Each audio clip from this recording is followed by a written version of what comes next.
Gracias, Globovisión Salud, 30 minutos dedicados para el bienestar de toda la familia.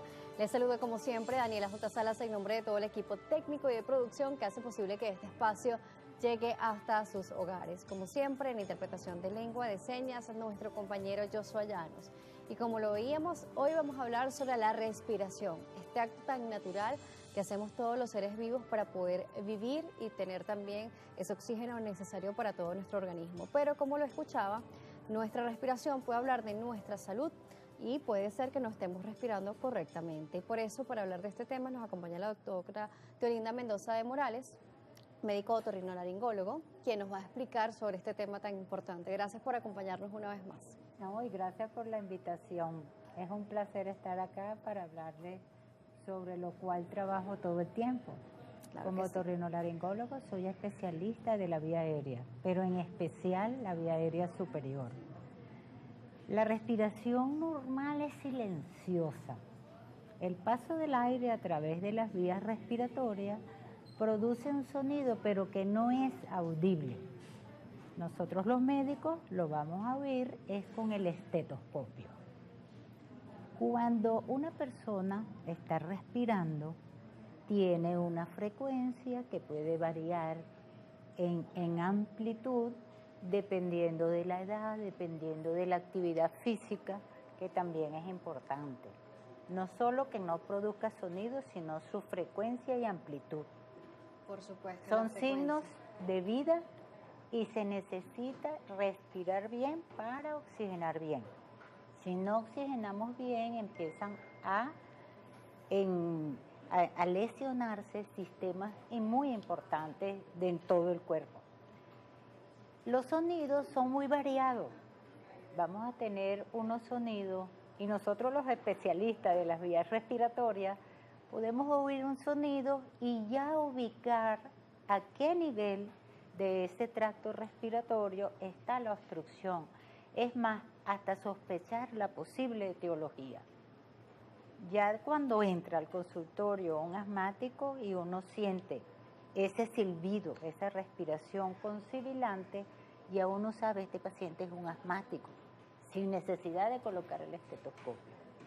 Vamos a tener que los sonidos van a variar, los diferentes tonalidades. Son sonidos pero no musicales, pero ya uno sabe con qué música viene el paciente y cómo diagnosticarla y qué tratamiento implementar. Los estridores, por ejemplo, es un sonido agudo, es un sonido fino y se presenta básicamente en los niños. La vía aérea superior es la que se compromete en los estridores. Tenemos que ese sonido puede ser cuando entra el aire, o sea, inspiratorio, o puede ser cuando sale el aire, o sea, en la expiración.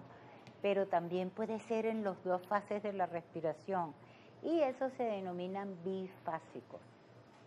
Los sonidos que son inspiratorios, básicamente son los que están por encima de la epiglote, son supraglóticos. Los sonidos que son bifásicos están a nivel de la glotis, donde están las cuerdas vocales. Y los sonidos expiratorios son los que están por debajo de esas estructuras.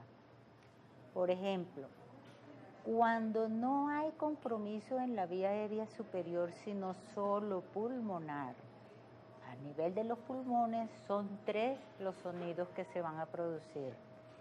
Los sibilantes, los crepitantes y los roncos.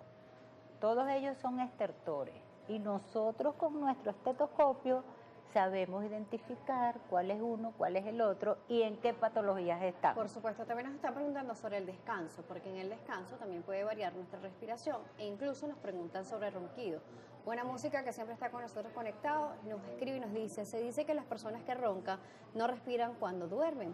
¿Qué riesgo existe en el caso de las personas que roncan? Vamos a explicar un poco sobre esto. El ronquido es un sonido que es grueso y se produce porque la obstrucción de la vía aérea compromete muchas veces varias sesiones del tracto respiratorio.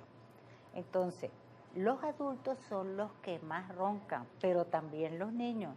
Lo que pasa es que es más frecuente en adultos y adultos masculinos. Lo importante acá, hay ronquidos que pudieran no afectar la oxigenación, pero cuando ese ronquido se acompaña de apnea, o sea, pausa, se detiene la respiración por completo, ahí es cuando está el problema.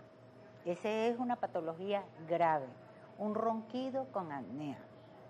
Los ronquidos pueden tener causas desde las fosas nasales, la faringe, la laringe. En los niños, la hipertrofia de adenoides y de amígdalas produce un ronquido importante y apnea también. En los adultos hay compromiso no solo de las fosas nasales, de las amígdalas, aparte de eso la lengua grande que se va hacia atrás, los colapsos de los músculos, producen ese sonido que prácticamente no deja dormir al que está al lado, pero aquí lo importante es la apnea. Cuando hay una apnea del sueño, el paciente detiene la respiración, no se produce ese intercambio que se necesita. El intercambio gaseoso es, tomamos el oxígeno del medio ambiente, lo llevamos a los bronquios, ese va a pasar a la sangre y a la vez de la sangre se elimina el dióxido de carbono, que son los desechos. Si esto no sucede, hay estructuras que con la hipoxia van a sufrir daño, inicialmente funcional y luego estructuralmente muy severo. Fíjense que la apnea del sueño va a producir una serie de complicaciones desde el punto de vista cardiovascular, endocrino, cognitivo. Los niños son irritables, tienen trastornos de conducta. Los adultos que se quedan dormidos pueden hasta chocar. Sí, peligroso. Accidentes cerebrovasculares, la hipertensión, diabetes. Los niños no crecen igual, se altera la secreción de la hormona del crecimiento. O sea, que hay que tomar en cuenta a los niños que roncan que hacen apnea y más todavía los adultos. E incluso desde el punto de vista neurológico, los pacientes que sufren de Alzheimer, los pacientes con demencia senil o Parkinson, se han determinado por estudios de seguimiento que esos pacientes a lo largo de su vida han respirado mal o han sido roncadores o pacientes que hacen apnea. Tienen siempre ese perfil anexo. Por supuesto, vamos a irnos a una pausa aquí en Noticias Globovisión Salud. A regreso seguimos conociendo más sobre la respiración con la doctora Tilinda Mendoza de Morales, médico otorrinolaringólogo. Así que si tiene preguntas o comentarios, las redes están activas para ustedes. Ya nos están llegando preguntas a través de like, a través de @DanielaJSalas y @salud_gb. Volvemos.